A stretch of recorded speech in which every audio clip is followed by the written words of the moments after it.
Can I give a quick shout out to like a math formula that changed my life? And it's a really easy, quick back of the napkin. You've probably heard of it, Sam, but maybe listeners haven't, is the rule of 72.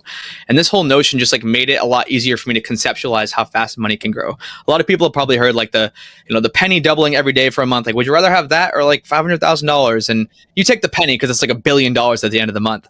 But so the rule of 72 basically says you take 72, you divide it by your expected rate of return.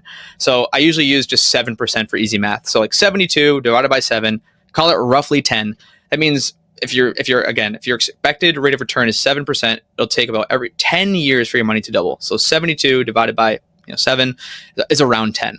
So for me, this was like life changing, and this is how I like think about money. And Warren Buffett talks about this a lot, because Warren Buffett's someone who, I think he made his first, or what is it? 99% of his net worth came after his 50th birthday or something like that. Crazy numbers. But I actually heard this dude, for those who don't know him, Alex Hormozy, super famous marketing guy, in a podcast. And the podcast host asked him, who clearly didn't know anything about compound interest, they're like, do you think you're going to be a billionaire, Alex? And Alex is like, well, yeah, like I'm already worth 200 million. And so let's just rule of 72 that, expecting 7% returns, which someone like that gets way more than. So let's say Alex is 33 years old. At 43, he'll have 400 million. At 53, he'll have 800 million. At 63, he'll have 1.6 billion. Like, that's just keeping it like in an index fund in the stock market.